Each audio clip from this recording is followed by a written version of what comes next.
Oh, good morning. We live. Good morning. We live. I know. I'm sorry. Good morning, everybody. It's a TGIF edition of Lord. Woo!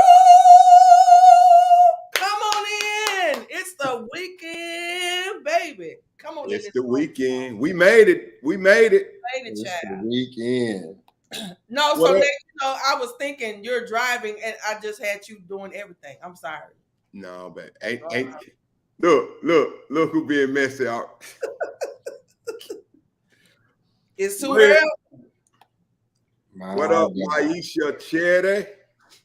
My God today. What's Morning. up, y'all? Good morning. Come on in. I'm driving this bad boy today.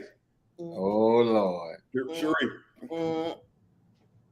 I Y'all remember remember when I that first big? started learning how to drive, my daddy wanted me to do this. I was like, I can't do that. That's boy stuff.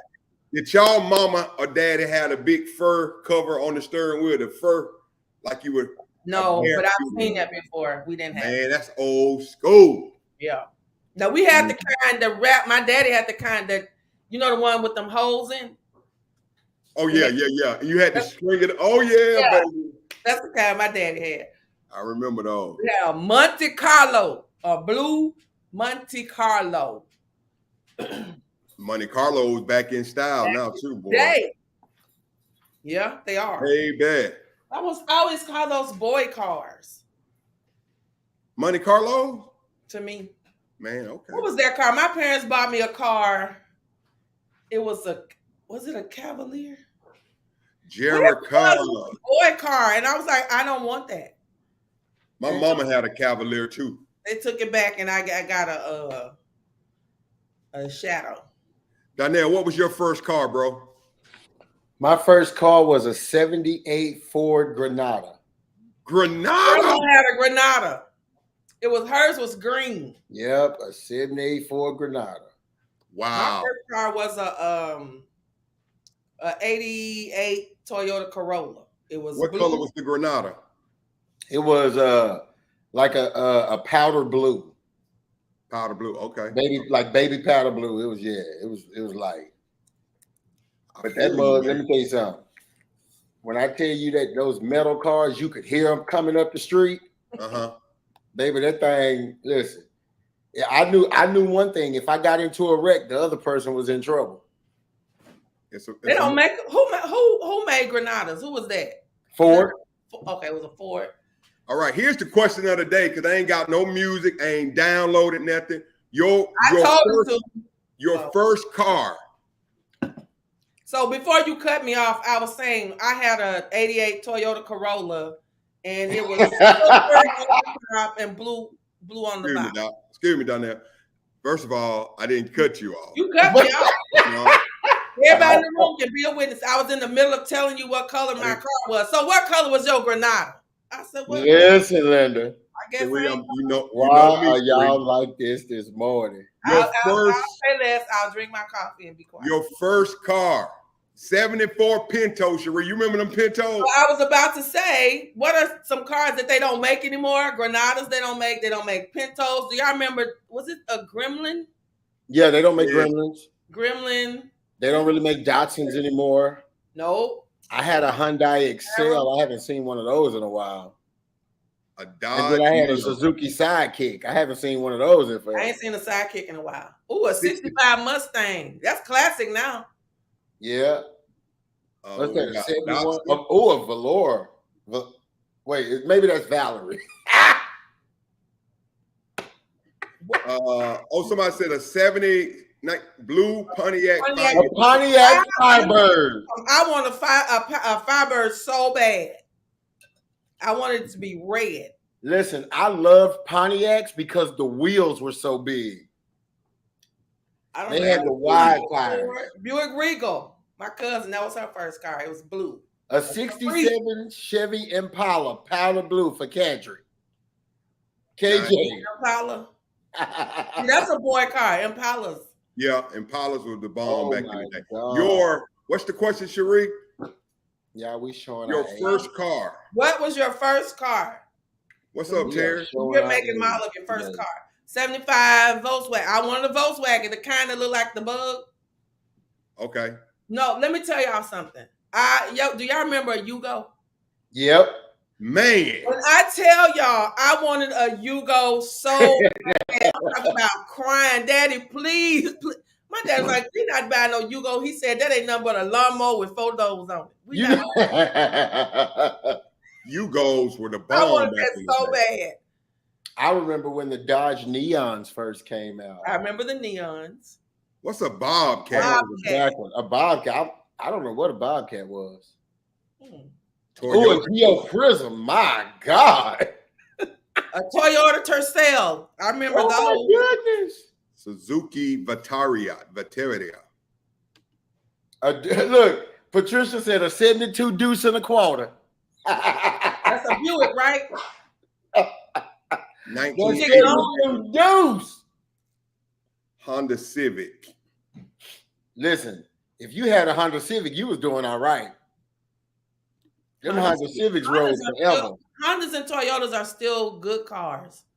Fantastic cars. Mm-hmm. I remember Geo Metros. Toyota. I paid $695 for it while she was stationed in Japan. Wow. A Ford Tempo. Corolla was my first. Y'all just call them out because I'm trying to tag. Tempo. I remember. Okay, I remember Tempo. 75 Cordova. Who made that? Cordova, yeah. A Honda Civic hatchback, 85. So do they still make hatchback cars? Yeah, but I think they call them mini SUVs now. Okay. Geo Metro. Somebody said a 70 Pinto. Bobcat with Mercury versions of Bobcats were Mercury's version of a Pinto. Listen, that 92 Honda Accord, listen, them little box style Honda Accords with the seatbelt. Y'all remember the one where when you shut the door, the seatbelt rolled back and come on? See, I never owned a Honda. I had to have one. Nissan 280Z. Y'all remember the 280ZX? Yep. Y'all remember those? Yep. There we go. A 1974 Granada. A 74 Cadillac.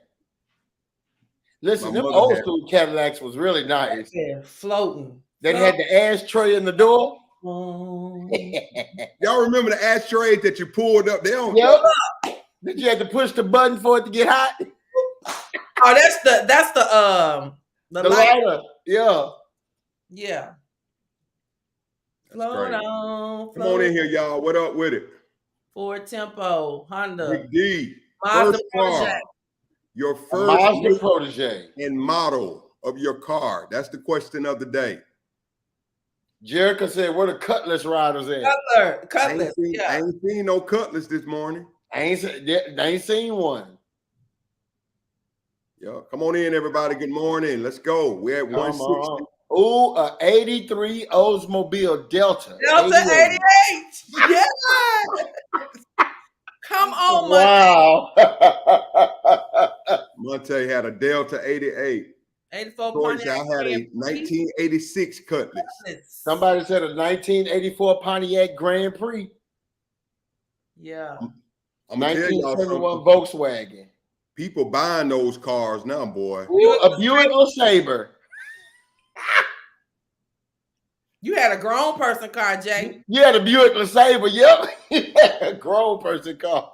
79 Cutlass. Wow. Oh, but here's where my feelings got hurt. My parents would not let me take my car to school with me my first year. Y'all remember the Grand Am, Sheree? You remember the Grand Am? Yes, sir. I was Grand Am Firebird. I wanted those. I wanted one of those. Kim said she had a 1994 BMW 325i for her first car. See that? You spoiled. He said you spoiled. You spoiled, girl. I ain't saw but one BMW in here as the first car, child. Right? Cutlass, that was that's another Cutlass. That was the year I was. Hold on, y'all ready for this one? Y'all ready for this one? What you got? Buick Regal. I just saw that. Somebody else said that. Mm-hmm. Oh, an old school El Camino. One of my friends had a Delta 88 and it was black and she took us everywhere because see, I couldn't take my car to school, but she could. And that car was so big, we all got in that car. Wow. What is a There was Volkswagen somebody, Dasher? I went to UCA. JJ, you may remember some dude had a hearse. He drove a hearse. That was that's what he drove to school. I guess his parents would may have been in the funeral business or something, but he drove the the one that the body be in. He had that car. He drove a hearse to school. Yep. Cutlass Sierra on campus. Sandy says she had a bug. That's what I wanted too. I wanted that. Y'all remember the bug? Everybody, yeah, that was a popular car. Made the funny sound. The motor sounded like a crank up car. Yeah, I didn't remember how it sounded. I just wanted because it was cute. 67 Falcon with 77 tags on it. A 2009 Hyundai Sonata. Okay, Hyundai Sonata.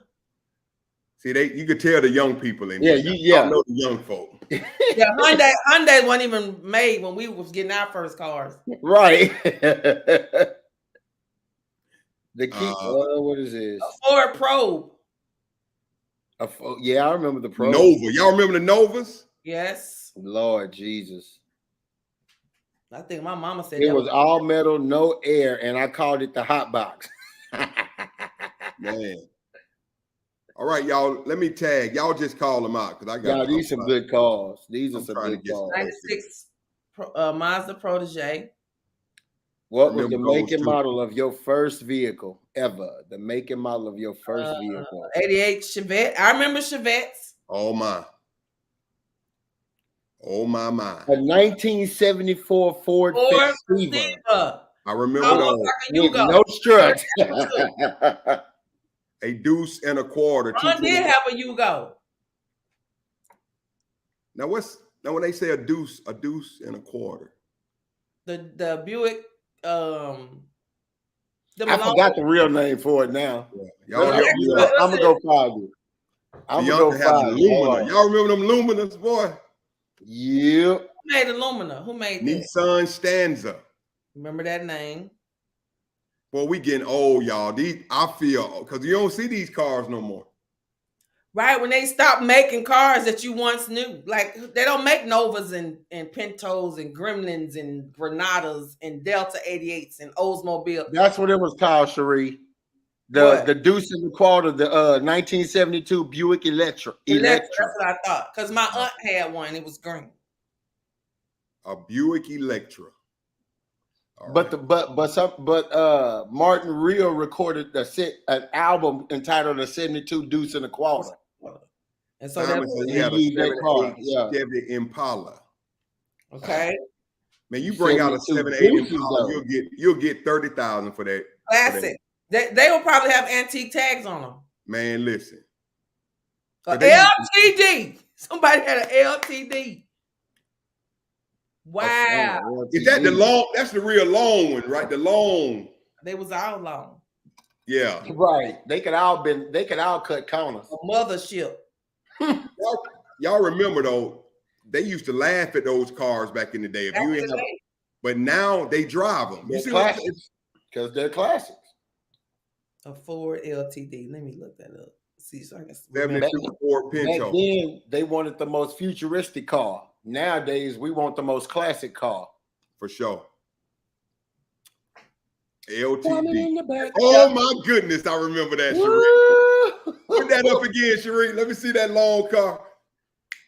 Diamond in the back, sun rooftop, digging the scene with the gangster in. Ooh. Come on, D.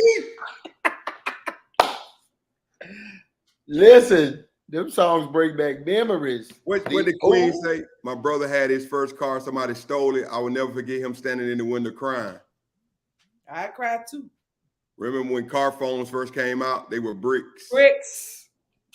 Listen, don't even talk about that Mazda that I got, it had one that was already built in it. I mean, it was mounted in it already. Stunting.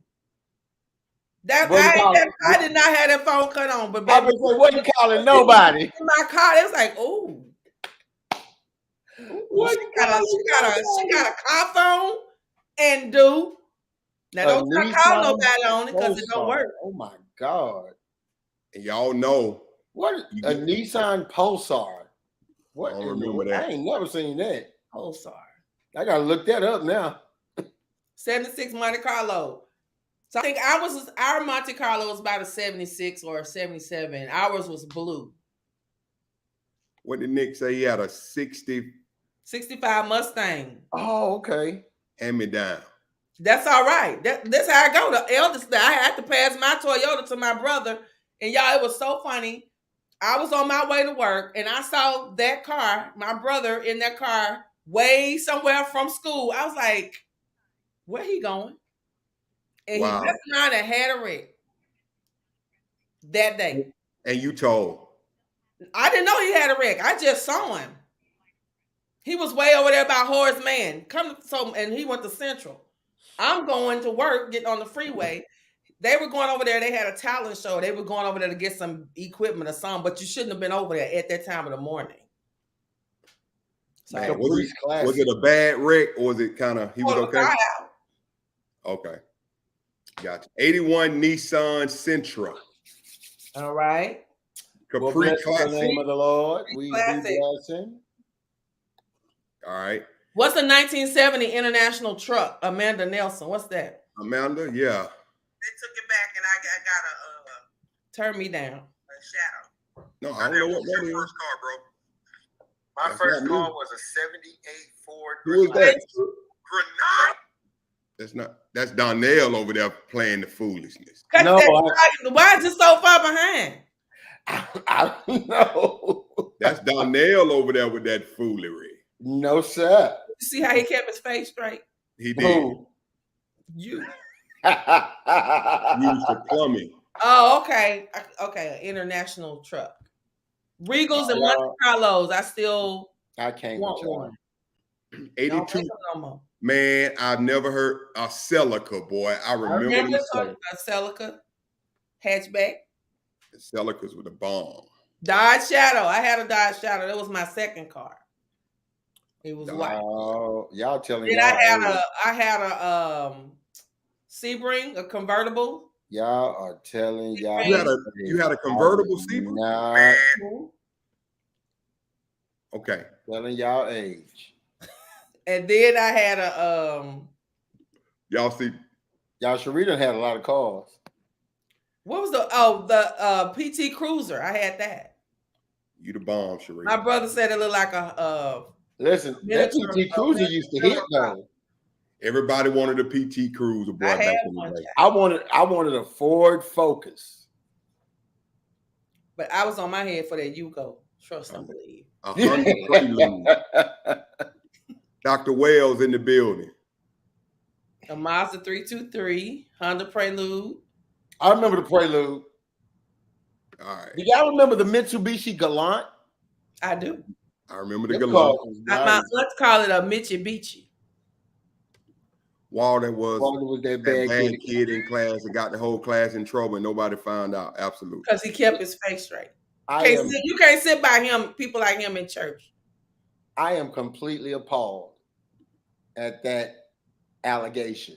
Child. Prophet KJ. Let me tell y'all this story, Cherie. Don't do it, Nate. Oh, a Saab. Oh, yes. I love the Saabs.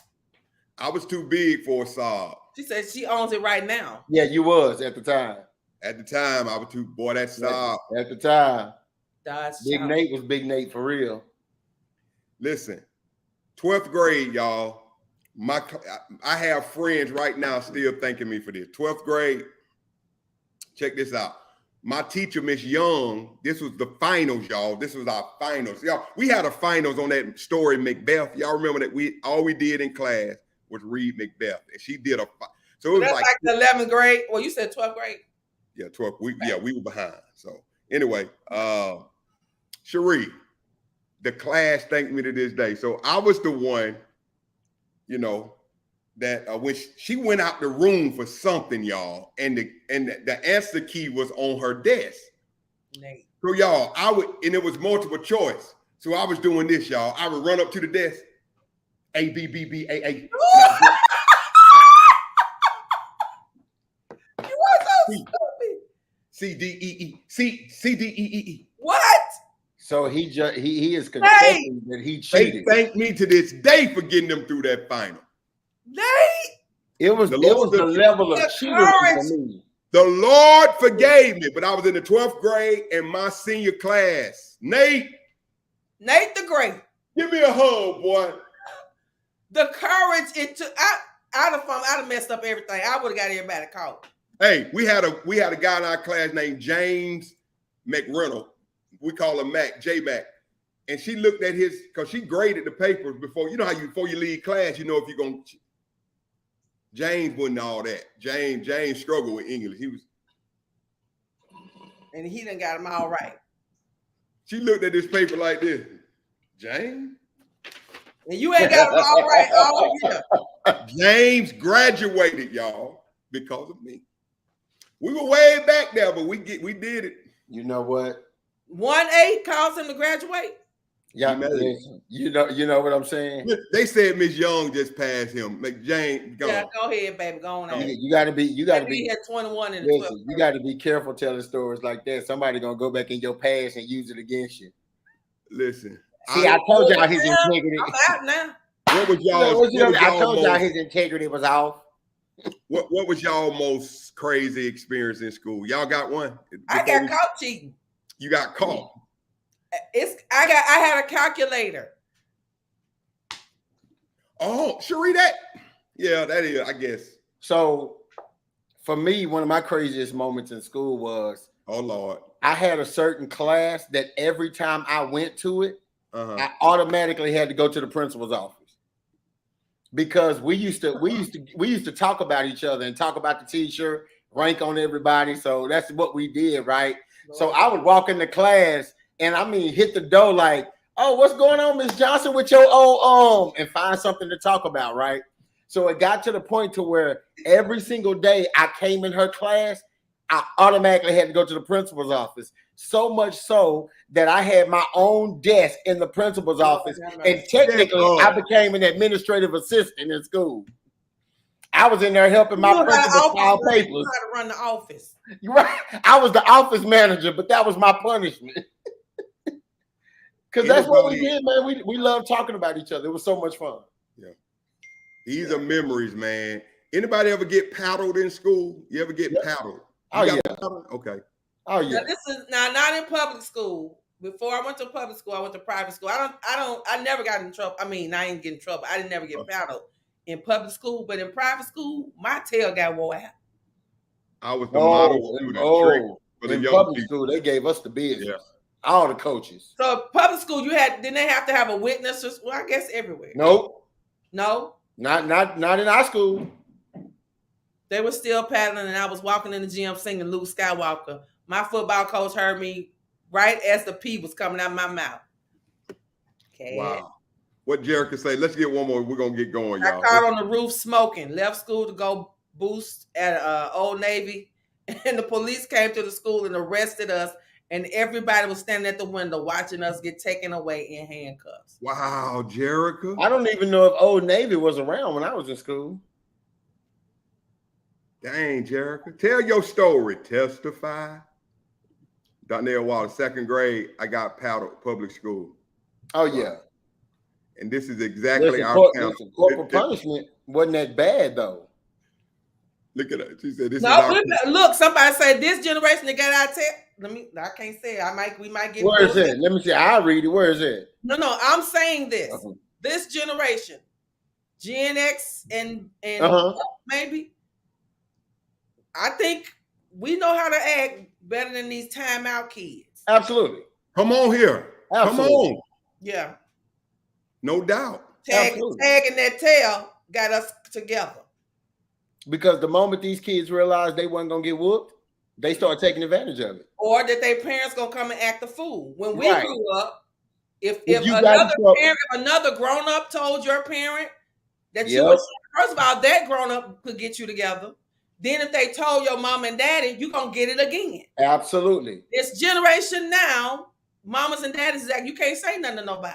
Because they mom and daddy don't respect authority. So they don't teach their children to respect authority. If I see a Mack truck coming and your child walking out there, I'm scared to say something because you might go off on me. Baby, scared to say something. I ain't gonna say nothing.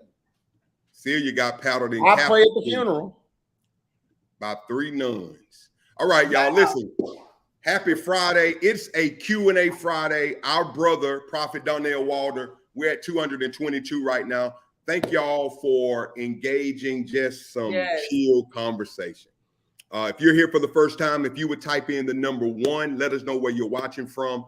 All week long, we've been dealing with a very powerful subject, breaking unhealthy cycles.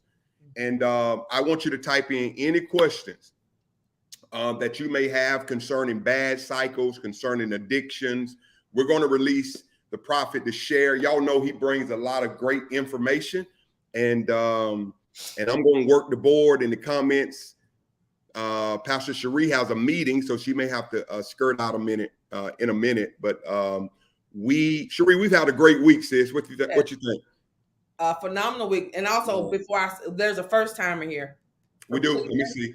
You work let me see, Cleveland, Ohio. Francesca. Yeah.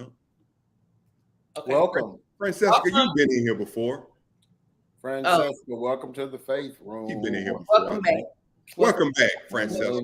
You just wanted some airtime. Go on, girl. I see you. Dr. Jones. Okay. I'm sorry. Welcome, first timer. So yeah, we've had a phenomenal week. Breaking cycles, unhealthy cycles. Unhealthy cycles. We talked about the power of choices. Because where we are today is a result of choices we made yesterday, or days prior to now. And so we have the power to decide. And we talked about in Deuteronomy chapter 30, where he says, I've set before you the choices. Life and death, blessings, cursings. Then he gave you the answer. Choose life. But again, I'm not going to force it on you. So we are free moral agents. So we get to choose what we want to do. And then yesterday we talked about the power of the circle, how the rule of dominant influence, it's really a thing. Right. The people you hang out with can highly influence you to go to the left or to the right, can push you toward your destiny or steer you clean on away from your destiny. But again, going back to choice, we have the power to permit that or to resist that. So it's essentially on us. So it's been a great week. Prophet, any thoughts on unhealthy cycles, man, on addictions, breaking these unhealthy? Now, we did talk about there are healthy cycles. So we're not putting cycles in this, this one bubble. There are healthy cycles, but you want to share anything, man, on addiction, breaking these unhealthy cycles in our lives? And let me just say this, type your questions in as he is flowing so that we can put it up. Anything that you want to know regarding breaking bad habits, how to do it. Some of you need the strength to do it. Just type it in and we'll take care of it. Go ahead, Prophet. Any thoughts, man, on this? Yeah, man, absolutely. I know, oftentimes having these unhealthy cycles, man, what I found is that sometimes these unhealthy cycles, while we know they are unhealthy, there is something about it that continues to attract us to these unhealthy cycles, right? And so as I begin to think about things and how to break those unhealthy cycles, there are some things that we've all got to deal with that we're going to have to contend with in order to break these unhealthy cycles. One of the things I've learned is first I have to consider all of the actions, right? What does that mean? When I'm connected to people, one thing I'm unable to alter is their actions. I can't control anybody's actions, right? But here's the issue. I can't control their actions, but here are some things I can control in order to break the unhealthy cycle, right? Because there are people who have unhealthy actions, but I don't have to be a part of the unhealthy cycle. So how do I break that? Well, when I acknowledge or when I become aware of someone's actions, here's the first thing I got to do. The first thing I got to do is control my attention, right? Why? Because it only gets to me if I let it. Right. It only becomes an unhealthy attachment or an unhealthy relationship if I let it. So the first thing I got to do is control my attention, right? Because at the end of the day, what you give your attention to, you kind of give life to. Absolutely. You give energy to, right? Wow.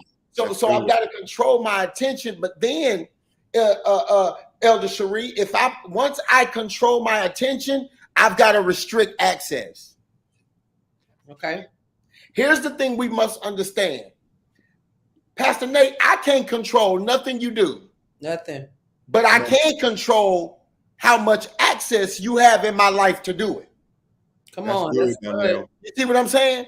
A lot of times we stay connected to unhealthy attachments because we're giving access to the potential of what can be instead of the proof of what is.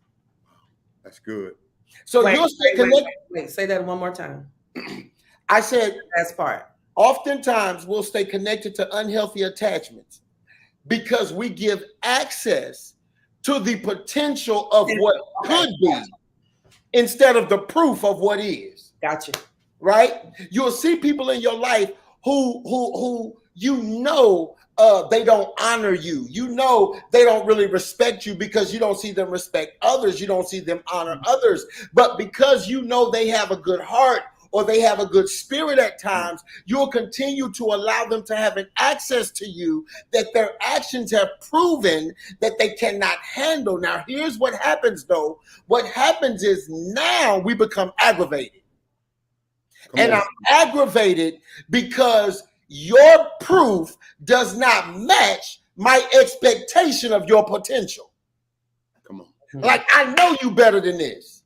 So I continue to give you grace when you have proven to me that you don't respect the grace that you're given. And so then we begin to find ourselves in an unhealthy cycle. Come on, sir. Because here's the thing about those of us who have big hearts, and y'all hear me, I'm praying for y'all, but those of us who have big hearts, we are always giving access to unhealthy people because we fall in love with potential, because God oftentimes shows us where they're going. One of the things as a pastor, Nate, one of the things I found is the same grace I had as a member, I couldn't have as a leader. Wow. That's because the grace I had as a member was short. Oh, you offend me, I would cut you off. Because I felt like you got the devil in you, so you might as well get going. But as a pastor, watch this. When I see you sitting in front of the gate called beautiful, I can't focus on the fact that you lame. I got to focus on the fact that I have what's in me to help you walk. Come on, Doc. And so now my focus is on helping you walk. And so in order for me to help you walk, I've got to give you enough grace to be lame. And here's the thing, I got to help you walk, but I can't make you. I can't make you. I can't make you want to walk. I can't make you walk. But if you allow me, I can help you walk. That's it. Now, here's the problem, though, Elder Cherie. When I know God sent me to help you walk, but you choose to remain lame. Yeah. Wow. Wow. And you know, some people don't want to be healed because being sick gets them too much attention. So there are some people who God has said, I sent these people in your life to heal you, but you're choosing to be lame. And those are the people that we have to be careful of because we'll have an unhealthy relationship with them. Yeah. Come on, Doc. Because our heart sees them walking, but their actions say they want to stay lame. I'm going to be quiet right there. That's good. All right, y'all. Any questions? That's good, Donnell. I appreciate. Yeah. Any questions? Any questions? Montez, did he answer your question? Montez. Okay. She had a question, but then she said, I think he's about to answer it. So hopefully. Yeah. If you have it, y'all drop the question in. What do you do when the unhealthy person is family member or your child? Listen, if you want me to give you my real answer to that, I use the same answer Jesus used when they said, Jesus, your mother's outside. He said, who is my mother and brother but them that do the will of God? I have been in this long enough. I will unfamily member, uncousin, unbrother, unfather, unmother you. If you are standing in the way of my progress in God, if you are standing in the way of my destiny, listen, just like God is no respecter of persons, I am no respecter of persons. Anybody can get cut. Because if it's between me and my relationship with God, anybody can get cut. Mother, brother, father, son, don't matter to me. And don't get me wrong, I'm not saying I won't feel the cut. But what I am saying, it's either their feelings or my future. And I got to start choosing my future. Wow. Yeah. This is prioritizing. And we talked about, was it yesterday that, you know, sometimes you may, cutting it, I think that's the last resort, but sometimes you just get moved around. Yeah. Cutting is always the last resort. In my circle, you're still at the table or whatever, but your seat has changed. You're no longer you're not right here no more. You over there. But you still in the room, you know, but if it gets to be too toxic, or if it starts to, like you said, now I got to choose between you and my relationship with God, or you and my well-being. My peace of mind. My peace is everything. That's everything. And so, yeah, my time with you is going to be cut off. Now, let me say this: cutting people off, like you said, is always the last resort, right? Yeah. But here's the thing: do you cut them off, or watch this, or do they cut themselves off? Because oftentimes, if I have to cut somebody out of my life, the reality of it is I'm only cutting them off because they don't care, not because I don't. Wow. Wow. Because I understand that sometimes holding on does more damage than letting go. Yeah. That's good, sir. So sometimes I tell people, I don't really cut people off. People cut themselves off. I just have to tell them. And then because my heart says I want to make it work. My heart says I want to reconcile, because Jesus didn't preach a cut-off gospel. He preached reconciliation. So reconciliation is always the initial goal. But by the time I cut you off, I promise you, I have exhausted all of the options. All options. Right. That's good to point out, because I think the first thing people reach for is the scissors. I'm cutting you off. That's not always God. Answer immediately. And I think not always God. And I think what we don't do nowadays is have the conversation. Right. Y'all, I'm gonna tell you this: communication can solve a lot of issues. Yeah. And I think sometimes the first thing is cut. And I think the first thing ought to be pray and then communicate. How do I communicate with this individual regarding the situation? So come on, y'all. Any questions? Type it in. Renee said, why do you think some people can stay wrapped up in being so negative? Other than negativity getting them attention, why do you think hold on. Why do you think keeps them in that cycle? The thing about people who remain in negative cycle. Go ahead. What you say? He's trying to find. I'm trying to find. One of the I'm gonna watch the board. Y'all just talk. I got the board. Go ahead, Donnell. People who choose to stay wrapped up in negative cycles, these are people who have a sense of entitlement that hasn't been satisfied yet. They feel entitled to anything and everything, and when it doesn't happen, everything is negative to them because nothing is ever about them. It's always they always hear it always encounters them through somebody else, so they feel like they should be the center of attention. These are people who always have something wrong with them. Like, even you could give them $1 million and their response will be, why they didn't give me $1,000,001? They got it. You see what I'm saying? They will always find something negative about the situation because they have this sense of entitlement that says if they aren't satisfied, then it's not right. If that makes sense. Yes. Absolutely it does. Montez. All right. He wants to repeat something. What did the prophet say again about when someone told Jesus his mother was outside? Please repeat. And what scripture is this? Jesus says, they tell Jesus his mom, his mother, and his brother outside. Jesus says, who are my mother and brother? But them that do the will of God. Right. Let me pull it up. All right. Are y'all doing that? Jericho said, in my opinion, I think most of the time it's not God.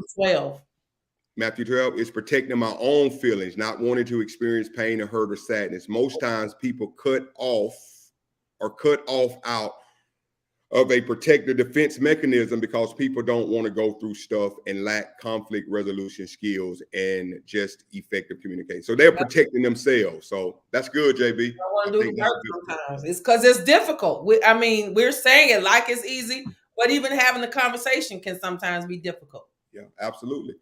So that's Matthew chapter 12. Matthew 12, 48 through 50. But he answered and said unto them, who is my mother and who are my brethren? And he stretched forth his hand towards his disciples and said, behold my mother and my brethren, for whosoever shall do the will of my Father which is in heaven, the same is my brother and sister and mother. That's Matthew 12, 48 through 50. Okay, got it. All right, Montez, hope that helps. Here's a question. How can you communicate with someone, Prophet, Cherie, y'all both tag it, who doesn't value what you have to say? Well, my question is, why are you trying to communicate with somebody who don't value what you say? If you have already shown you that they don't value what you say, why are you wasting the conversation? That's what we call casting our pearls before swine. One thing I had to learn is if you don't value what I say, it's time for me to stop talking. Wow. And if it's your child or somebody, your mother, or maybe there is another voice that they will hear, and maybe you can go talk to. So if it's your son or your husband, go talk to somebody you trust. Pastor Nate, can you talk to so and so because here's what's going on, and maybe he'll hear you. Again, because sometimes our voice can be too familiar. They just tune us out. Yeah, So yeah, why you can stop trying to say it because you already know they don't value what you say. But perhaps you can try to find somebody else that they may hear. I don't know. A mediator. Sometimes that's always good. Another voice. Third party. Yep, absolutely. But you have. Here's the thing too. You gotta make sure they want to hear. Because I could say, hey, Elder Cherie, I need you to talk to one of my daughters. She ain't listening to me. But if my daughter ain't listening to nobody, I'm not gonna waste Elder Cherie's time. You gotta want to change. Like even if it doesn't come from me, I don't care who it comes from. But I need you to at least be receptive to it. And so I guess then at that point, our prayer to God needs to be, Lord, call somebody to cross their path that they will hear. Yes. Don't stop praying for them. Don't stop praying. Just ask God to do that for you. Since ain't nobody you trying to put around them, they ain't hearing it. They're not in that mindset. Keep praying that God will give them a mind to hear and the right person to speak. And just turn it over to the Lord. And can I say this too? Go ahead. I'm gonna read that. This is in relation to something that's on the screen, and God was dealing with me about this. She said you also have to know and understand the mental and emotional capacity of the person you're communicating with and meet them where they are. And I absolutely agree with that. You have to be aware of the mental and emotional state. But can I say this too as a caveat? Let me say this too. Some of this stuff that we call mental and emotional is really just a poor excuse for a lack of discipline. Because everything ain't mental. Everything ain't emotional. Some of this stuff you need to just be disciplined and change your thoughts or change your pattern or change your mentality instead of expecting the world to change to you. So some of the stuff that we call, oh man, I'm having mental issues. No, you're not having mental issues. You just don't want to submit and change and do it God's way. Wow. Stubborn. Yeah, they're stubborn. All right. If they have tuned you out, you cannot force them to tune you in. That's good. That's right.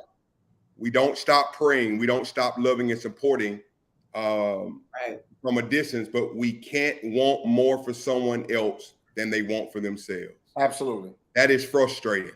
It is. Absolutely. Any questions, guys? Come on, type them in for the Prophet. And Prophet Donnell, when you look at your own life as a man of God and some of the things that you've shared, that you've been through, what were some of the things that you did to get out of those unhealthy, vicious cycles, man, in your own life and walk? I think a lot of it, the biggest thing I had to do, I had to change access. Okay. Because I cannot break what I cannot break away from. That's good. So I had to start changing the access of who I allowed to connect to me and who I connected to. Right? I had to, and it hurt.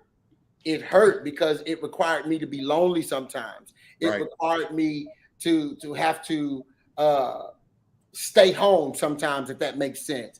Not go hang out, not go to the dinner, not go to the party, not go to the service. I had to do that because I kept giving a place for those unhealthy relationships to continue to be watered in my life. So in order to really break away from them, I had to control the access they had to me and control access by putting myself in their situations as well. Yeah, and the access, and then also boundaries. But yes, even though I'll deal with you, there's only so far I will go, and there's only you can't ask me for you can't keep asking me for money. You can't keep asking me to do this and that. You got to learn how to say no, stand in your no, and that kind of stuff. But as I think that like I think Michelle just put it, we're quick to cut people off, and even if we don't deal with them, if not, we're not hanging out with them no more. I think as Christians, our position is to still pray for people. Absolutely. We have to do that. Pray for them. That even though they're not, it ain't me. I ain't the one that can get through to them, but I ain't listening to nobody or whomever. Lord, I know you made this person, you know all about, they're in from their beginning. So Father, I'm thanking you now that you're going to call somebody to cross their path, somebody they're going to connect with that they will hear. And so we don't, even though we can't, to protect our peace, we can't keep, I don't want to say fooling with them, but we can't keep going on hanging out with them. We can't keep them in prayer. Right. Keep close to your heart in prayer. Yeah. Here's what I've learned. Let me get this deep, and I want you to read this question, Sharif, for Prophet. Okay. I think that real maturity is being able to admit that I was toxic too. Oh, yeah. Absolutely. And I think sometimes we're so quick to point the finger at everybody. I've learned in my life, man, when, real healing and breakaway starts with owning what I did. Yeah. Nobody made me turn the car. Nobody made you go to that, particular house that sold the product of your. Right. I mean, we have to own. Why y'all selling drugs in this house? Well, why you at the house? Their behavior, not good, but your actions, own it, and I think maturity, y'all, we got to admit when we were wrong, when we were toxic. Yeah. And quit blaming everybody for maybe our toxicity was not the same as theirs, the one we're harping on. Yeah, ours was different, but you had a toxic place in your life. And so let's not forget, what's the saying that except for the grace of God, there go I. There it is.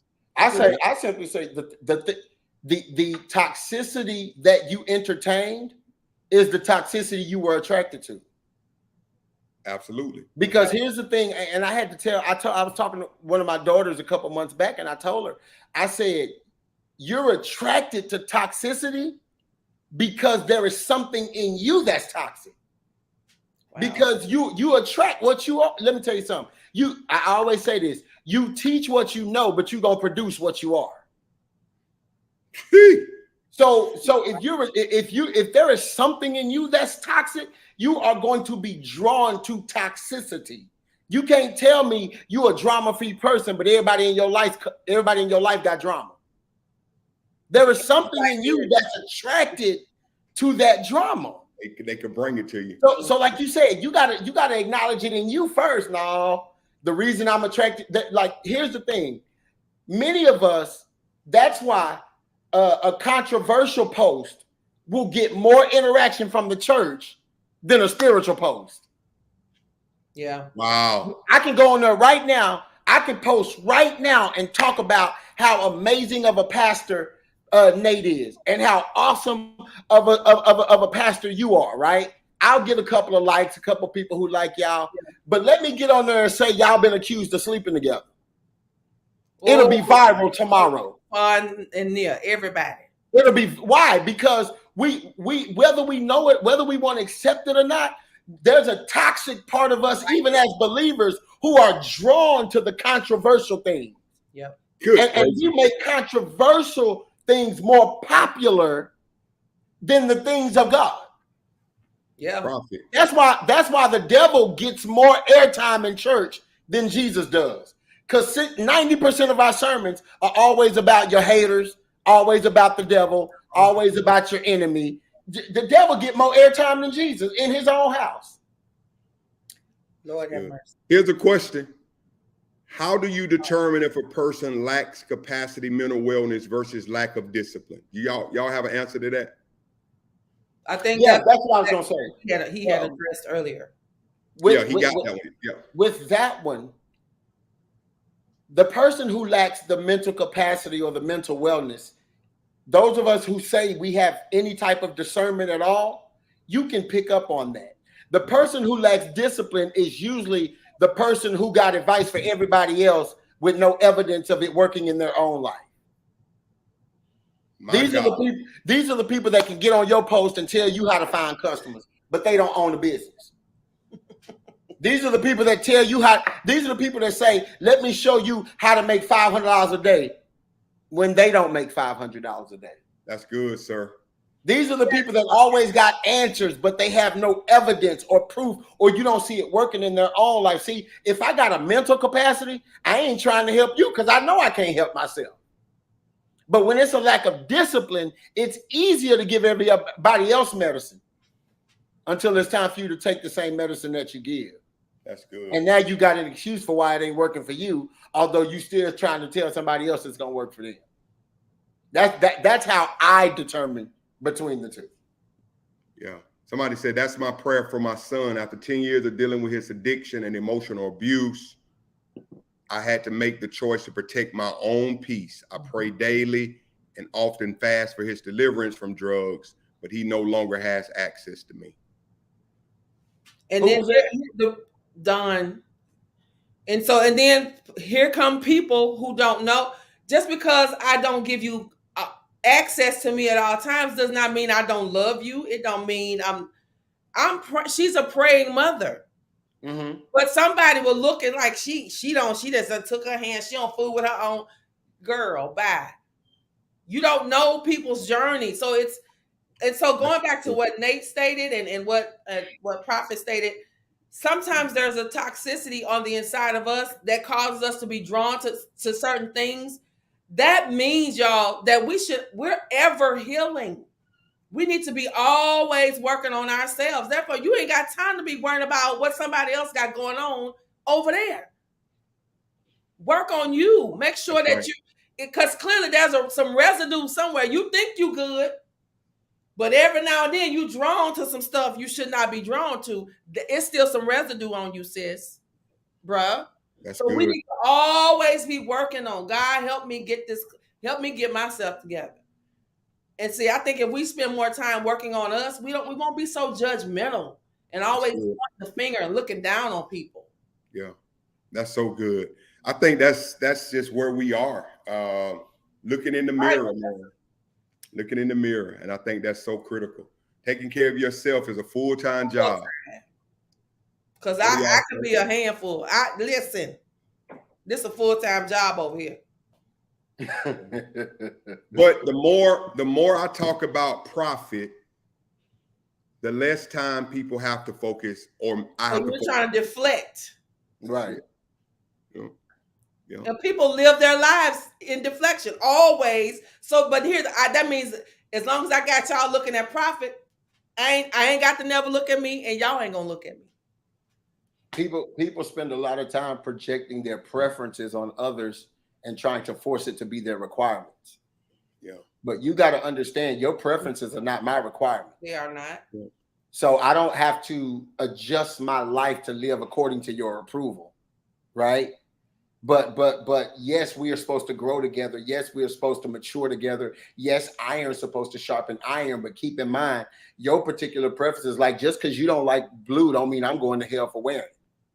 That's your choice. You don't like blue, don't wear blue. But don't project your preferences as if they're supposed to be my requirement. Right. That they're not. We've done that. We've got to fix that. Yeah. Amen. Focus. That's it. Why do people not understand it's okay to be by yourself? It's not that you're crazy. You're just doing you. Yeah. you antisocial self, you just, you know, or they get into this depression because they don't have a seemingly large crowd around them. So some people need the crowd, they need attention. Well, I've always been the opposite of that. Maybe because I'm an only child. There's it's okay to be with people. It's okay to be by yourself. I think you just have to make sure that you don't want to be around people because you hate being around yourself, but then you don't want to stay around yourself because you hate being around people. Like there has to be a balance, right? Yes. Because all of us at some point in time have to have some isolation so that we can gather our thoughts. So there are seasons of our life where you're going to have an isolation. It's okay. That doesn't mean you're bad. That doesn't mean you're antisocial. That doesn't mean anything. Sometimes your peace is found by yourself. It's okay, right? And Jesus did the same thing. There were times where Jesus stole away by himself, and then there were times Jesus came back and dealt with the crowd. So, you know, it's okay to be by yourself. Too much of anything isn't good. Exactly. See, some believers actually naively think that they eventually have it all together when what really happens is when we check one block off, then God says, now let's move to the next thing that needs to be fixed. Yep. Hallelujah and glory to the Lamb of God. Did she just drop the mic, y'all? Yes, she did. Hallelujah and glory to the Lamb of God. Lady Rose, let me read you, Lady Rose. I'm trying with the comments. I had to pray that over myself, Pastor Cherie. It was something in me that was attracting the wrong attention, and not that I was looking for it, but the enemy is going to and fro seeking. But thank God for covering me, and it does not happen anymore. Yeah. All right. So that's all good. Let me ask y'all this question, and this is a serious question. And I want the commenters, those who may be professionals, those who have dealt with this. What do you say to somebody who's just, they know they need to break away? And I'm going to speak a relationship here. This is scary because so many people are just afraid to take the step. Y'all know the mentality. If I can't have you, nobody can. So there are a lot of people who are in a prison, a mental prison, because the fear, and y'all have seen it as pastors. Mm-hmm. There are women. I think Cherie was telling me a story about a lady who left. Was that you, Cherie? She left the dude. He came to the job. Somebody told me, went to her job. That wasn't you. I talked to so many people, but he went to her job and took her out. Mm-hmm. So there are services out here. I think we need, because there are so many people in abusive situations. They want to leave. The kids are it's just bad. So are there any places? I mean, it's prayer. Do y'all have any thoughts on that? People who just scared, man. It's because it's easier said, y'all. Let's be honest. Just break away. Just leave. Don't have nobody talking to you. But what if you don't? I don't know where to go. I don't have no family here. That's all I'm saying. Talk to somebody. One time they didn't have no family. They moved away with their spouse. Then things turned bad. They ain't got nobody. Only people they know is him and his people.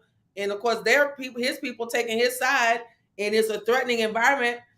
And so the suggestion was made: go reach out to a local shelter, a women's shelter. They got answers. They got some steps that you could take.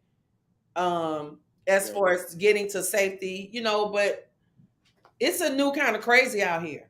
It really is. That if I can't have you, can't nobody have you. And I want to bind that in Jesus' name.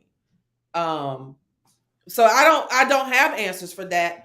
All I know is if there's a women's shelter, domestic violence hotline, that kind of stuff, they can give you guidelines and places to call and places to reach out, or centers to go to get help, to get answers on how to get free from that situation in a safe manner. Yeah. And y'all, I gotta go. Okay. We're gonna go to we had 269 live Prophet. We're gonna go on and close out, man. I'm gonna let you close us out. You kissing the family. What's up, y'all? Come on in the show then. I'll see y'all. That's my daughter. She headed out to work. Place. Okay, there's a number if you're in San Diego. Your safe place. Absolutely. Let me see. Yeah, Your Safe Place, San Diego, 533-6000. 533-6000. Why do people say I've changed since I got married? I don't call them. That's what she said. You pause so fast. Lynn, I got. Oh my gosh. She said, call me sometimes, check on me sometimes. And to be honest, I called the same amount of times I did before I got married. Here's the thing, Lynn. People say that because they feel like they realize they are no longer the center of attention, and they realize that you're no longer putting in necessary, or they feel like you're no longer putting in the same effort. Because some people see, here's the problem: when we put so much effort into maintaining a relationship, sometimes we spoil people, and they tend to think that the only time we're going to talk is when we call them, as if the phone doesn't work both ways. Like, I'm gonna tell y'all a pet peeve of mine. This is a pet peeve of Pastor Walter. If y'all judge me, don't judge me. Judge your uncle that play dominoes with socks up to his knees. Listen, I have a great disdain for people who call me and say, "Why haven't I heard from you?" Wow. Because your phone works like mine. But the reality of it is, you're so used to me picking up the phone saying, "What's good?" checking on you, all that when I don't do it, now you feel like I'm acting funny because I have now gotten you used to a standard that you can't maintain. You see what I'm saying? Like the thing about me and Pastor Nate, sometimes he'll text me, sometimes I'll text him. Now, Pastor Nate know when it's been too long since I heard from him, because he'll get a nasty text from me. You know, but watch this. I know his phone work just like he know mine work. So I don't have to call him and be like, "Bro, why I ain't heard from you?" No, bro, what's good? Like, don't call me and ask me why you ain't heard from me if your phone work too. We don't even go there no more, do we, Doc? At all. Anybody got time? I like that. You got married. I don't owe, man, please. People think you owe them something. I don't owe you nothing. you the one got married. You the one got married. You took 15 jobs. All right. I don't owe you nothing but to love you, you know. But again, it's when people have a sense of entitlement, then they feel entitled to that level of attention. And hear me, like I told them last night, the fact that I even gave you that type of attention is a blessing for you. But if you're not going to reciprocate it, nor do you appreciate it, then if you can't appreciate my presence, then I got to give you the gift of my absence. Yeah, that's good, Doc. Yeah, Donnell, we're going to close out, man. And yes, I'm going to let you have any final thoughts. We love you guys. Listen, Faith Room, hold your head up this weekend. Do something fun. Get your family together. Go kick it. Y'all do something Jesus saved. Absolutely.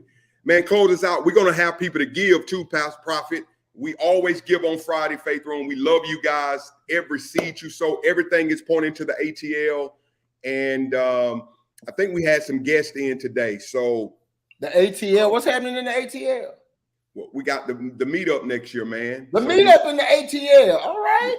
You already know that. He playing. Meet up in the ATL. D, close us out. We love you guys, man. Bless you.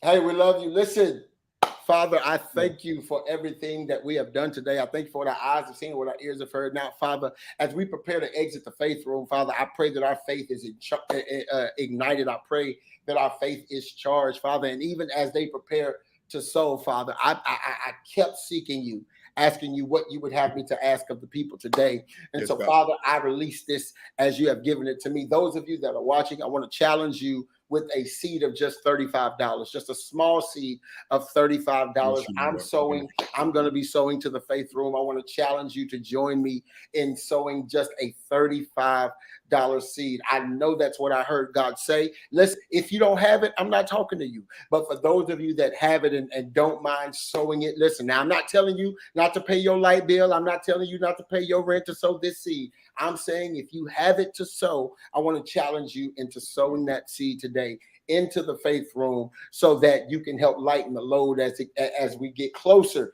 to the meetup in Atlanta. Listen, they have proven that they are integral. They have proven that they operate with good character. So I do know for a fact that this is good ground. The seed that you are sowing on is good ground. And I know the harvest that's going to come is going to be greater than the seed you're being asked for. So please, if you would, sow that seed of $35. And I pray a special blessing over that seed. I pray a blessing over everyone that is in the faith room today. Father, let today be charged full of your glory for them. Father, let them experience something life-changing today. Father, let them be a light that is going to shine brightly on someone else's darkness today. I thank you for those in the faith room. We give you glory. Thank you for this moderator. Thank you for this visionary, Pastor Nate. Father, I pray that you would let his home go lacking nothing. But Father, what he is experiencing now, I pray that you would give him the double for his sacrifice. In Jesus' name, amen. Amen. Thank you, everybody. So right now, the Faith Room One, $10 is our goal every week. Y'all, we do this because we're touching thousands of people across this globe now. And we're just, we're embarking upon so much. Prophet, we got people requesting us now to come in and do meetups. Cherie's full-time ministry. I'm full-time. I'm about to start my book tour. So it's all about timing and prayer. But y'all be a blessing to the room. We love you. If you want to personally, a seed to go to Prophet, you can personally sow into and just put Prophet Walter. He's always an incredible brother. This 15 years strong right here. And we thank God for a trusted young brother. I'm the big brother. He the little brother. My seed. Yeah, it's in there. He always sows too. I sold my seed. That's what you do. So I love you guys. Have a great weekend. Everybody sow right now. The Faith Room One. God bless you. God keep you, and take care of yourselves. Be safe out here. Watch your surroundings.